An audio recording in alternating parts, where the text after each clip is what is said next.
Have you ever wondered how something the size of a small city first touches the water? 100,000 tons. Imagine taking an average 5-story apartment building and dropping it into the ocean. Now multiply that by 20, all welded into one. Your brain tells you it is impossible, but here is the thing. The United States Navy does it regularly, precisely, and almost silently. Today we will break down exactly how the United States Navy moves a 100,000-ton aircraft carrier from land into water, and why that moment is, in fact, one of the most precise engineering operations in the world.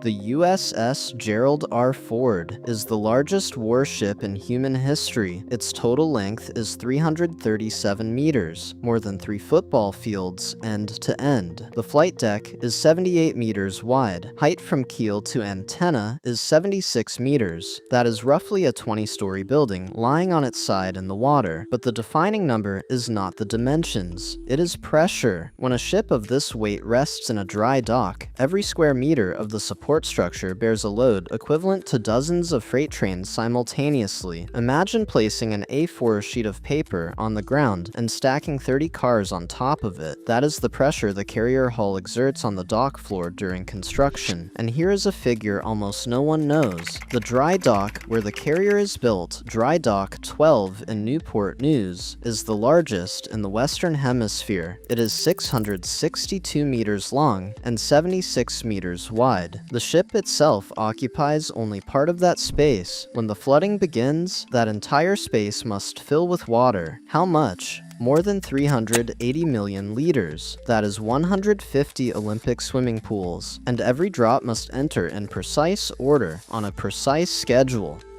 Now consider what happens after the carrier leaves the dock. The Gerald R. Ford can launch 270 aircraft sorties per day, 33% more than its predecessor, the Nimitz class. Where does that leap come from? Two systems that simply did not exist on the Nimitz.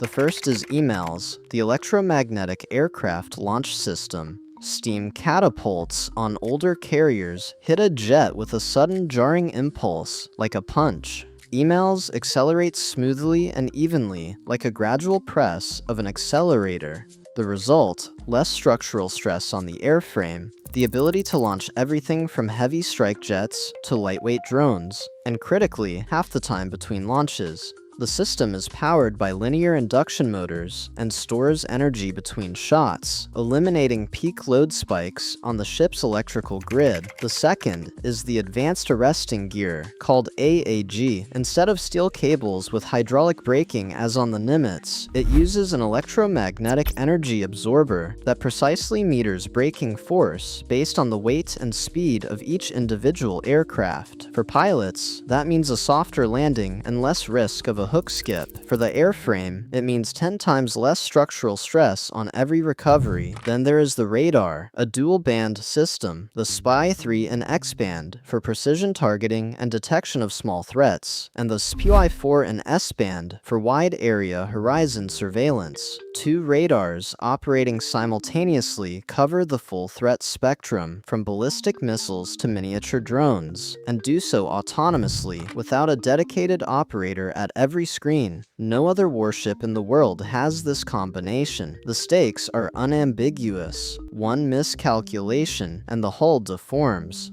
A deformed hull is not just ugly, it will not be watertight. A ship worth $13.3 billion becomes scrap before it ever reaches the sea. That figure exceeds the entire annual defense budget of half the world's nations, and all of it could be rendered worthless by a single error in a spreadsheet.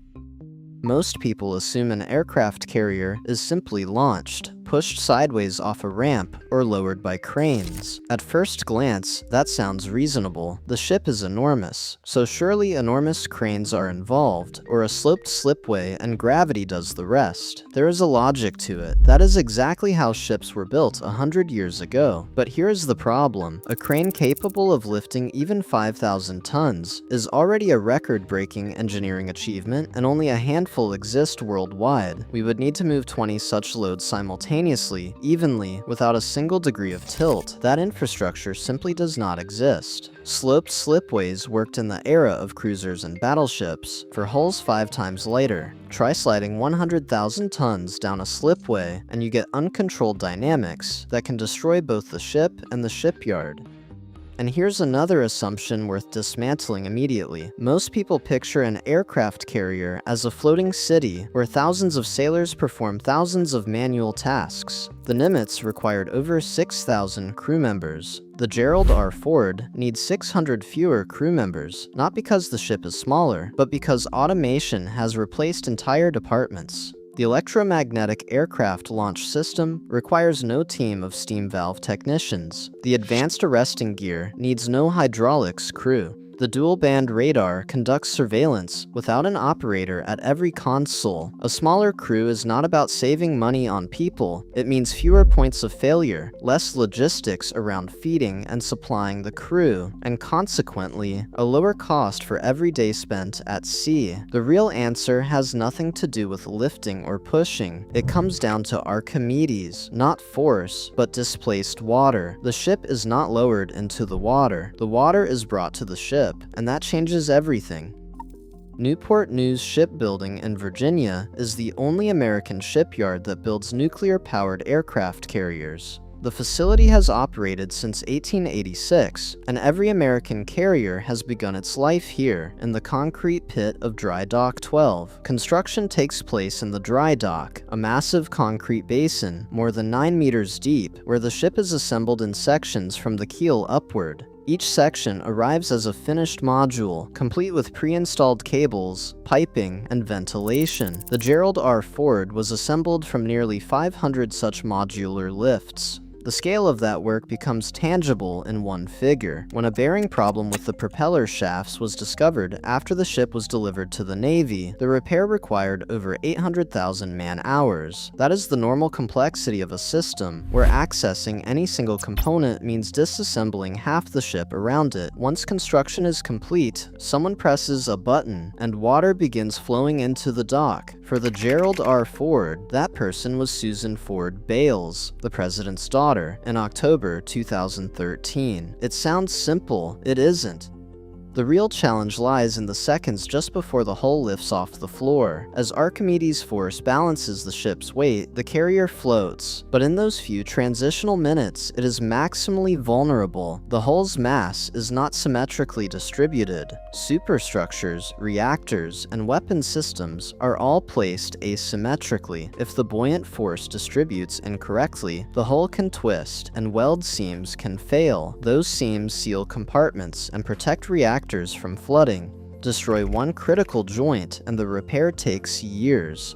This is why flooding the dock is a staged process, controlled through dozens of independent valves, with precision measured in minutes, not hours. Operators monitor water levels in every section in real time. There is no dramatic spectacle, only a quiet, methodical operation. But even once the ship is afloat, it is not ready to move. When an aircraft carrier first touches water, it carries a list. This is where a concept most people have never encountered becomes decisive. Metacentric height, the distance between the center of mass and the point around which the ship begins to tip when tilted. Sufficient height means the ship is stable. Negative height means it capsizes and does not return. Aircraft carriers are built with deliberately low centers of gravity. The two A1B reactors sit deep below the waterline. Fuel and ammunition are stored at the bottom. The flight deck up top looks massive, but structurally it is relatively light. This is physics, calculated from the earliest design sketches.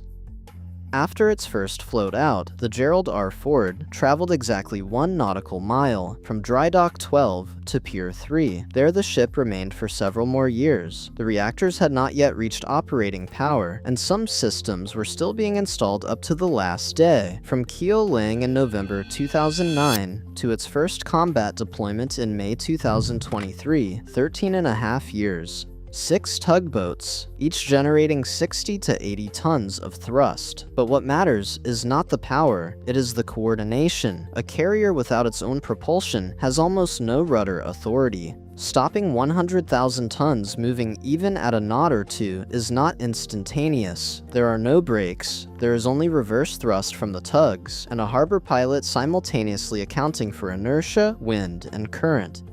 In May 1982, during the Falklands War, HMS Sheffield was struck by an Exocet missile below the waterline. The fire burned for several days. When the ship was taken under tow, it began taking on water, developed a list, and rolled over. 20 dead. The cause was not the missile. The cause was the loss of stability reserve after the hull was breached. One hit, and physics took over. An aircraft carrier is 100 times more complex. The stability requirements are proportional. Let's bring all of this down to something visceral. Picture an object massing 100,000 tons that has already separated from its supports, but hasn't yet achieved full control. It moves slowly, but its momentum is immense. You cannot stop it instantly. You cannot change course sharply. Every action produces a delayed result, and every error is multiplied by mass. That is the state an aircraft carrier exists in during the first hours after leaving the dock. This giant must remain stable. If equilibrium is disturbed, the consequences escalate rapidly. At a list greater than 15 degrees, flight operations become impossible. Aircraft cannot launch on the correct vector, and the email's catapult will fire with a deflected thrust axis. At 30 degrees, the ship may lose the ability to self-right. An aircraft carrier on its side in the middle of the ocean is not merely an accident, it is a strategic catastrophe. The stakes are entirely real. More than 4,500 crew members. 2 A-1B reactors are in shielded compartments, where even minor hull deformation can compromise integrity. Operational capability matters. The ship cannot receive its full air wing of up to 90 aircraft until everything is functioning correctly. One figure that conveys the scale is people. While the Gerald R. Ford sits in dock for outfitting or maintenance, it is not idle. The crew trains. Pilots rehearse landings in simulators. Technical teams study new systems. This is not a pause, it is preparation for the next cycle. Every day of downtime at the Newport News Yard costs millions of dollars in direct expenditure, not counting lost combat readiness. That is why the dock flooding schedule is mapped in minutes, not hours. There is one more fact almost no one thinks about: micro cracks. If they form during the float out, you won't see them immediately. They will reveal themselves years later, in vibration, in a storm, in a combat deployment thousands of miles from the nearest shipyard, and by then, there will be nothing left to fix. The next time you see an aircraft carrier, you'll know that behind every bolt, every hull section, every dock valve, stands a principle no one can argue with: physics.